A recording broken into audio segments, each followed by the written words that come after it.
Hi folks, today I want to talk about my move to mirrorless.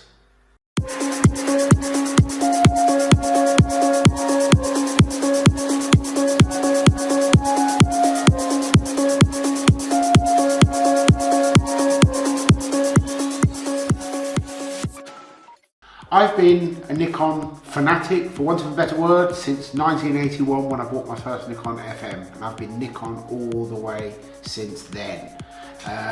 However, with the advances in mirrorless in recent years, I was tempted by Nikon to try V1, which I'm using to film this on, which I really like, although it's lacking a lot of features and does have one or two annoying features, such as a proprietary shoe, which I really hate. Anyway, I've now made the step and decided to try Sony a6000. This is the first time I'm trying a Sony. The lens that's on it is the Sigma 19mm 2.8 DN lens. I got this second hand, although it's like new. It's a very sharp lens. It's very good. Goes very well with the camera. I also have the 30mm on the way, and I'll see how it goes before I decide what other lenses to use.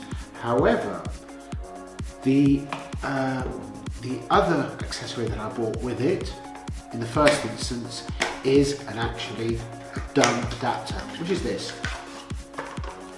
That's a dumb adapter. It's only about 10 or 12 pounds online, but I can use some of my older Nikon lenses, like this beautiful manual focus 50mm f1.4.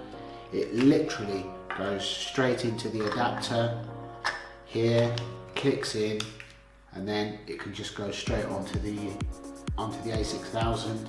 And with the actual focus assist, it's easier to focus on the Sony than it ever was on any other Nikon camera in its day. So it's very good. This is a beautiful lens. To be honest, for portraits, for people, I prefer the older lenses. I prefer the smoothness of them, the character of them, everything, rather than some of these ultra sharp, ultra flat, characterless modern lenses. So I may try some other older film lenses just for that purpose. Anyway, so far what I've tried with the camera seems very good. There's a lot that's easily accessible, but I find in comparison to my Nikon there's still a lot that's buried deep in the menu, which I find a bit annoying. Having said that, I appreciate that cameras such as the Fuji X-T1, X-T2 have all the traditional controls, but they're a lot of money for what they are, plus changing system. But the image quality on this is very good, and it's really hardly any bigger than my Nikon one, which has a CX sensor, which is just a 1-inch sensor. This has a crop sensor. It's almost the same sensor as, if not the same, as you'll find in the Nikon 7200. It's very good. It has a beautiful little cute little pop-up flash, which you can bounce, but it also has a standard hot shoe. Yes, Nikon, why didn't you put these on the V1? Anyway, so I've got a tiny little flash which I can use. I keep one of these with me when I'm out and about because it's small and it does the job, and it's actually very good. I don't like walking out without these big Yongnuo flashes or my Nikon flashes. I keep those purely for use off camera. They're too powerful anyway for close-up nowadays. That tiny one is absolutely fantastic. That's all you need. So I've got another lens coming for it. I'm keeping my eyes open for a few old film lenses. I might try a Helios 58mm f2. In fact, my first camera was a Zenith E, and that's the lens that was on it.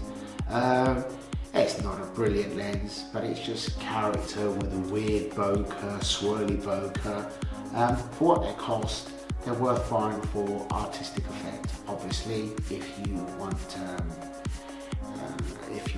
really technically sharp images, you'd have to go a long way to beat these Sigma primes anyway.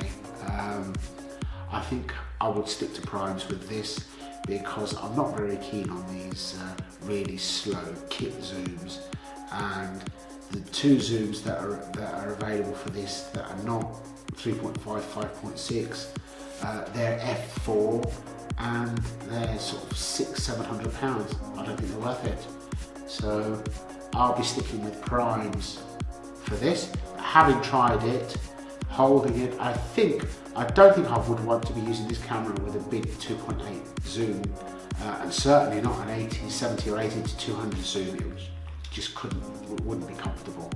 So for small primes, even the Samyang pancake lens, which is supposed to be very, very good, this is brilliant. But I think where there is a need for a 2.8 zoom lens, be it a standard zoom or a 70–200, I think my Nikon DSLR with a bigger grip still can't be beaten. But for what I want for this, high quality, it's fast, light, small, fantastic for travel. This is actually brilliant. So I'll update you when I've had more experience with the A600. Back soon.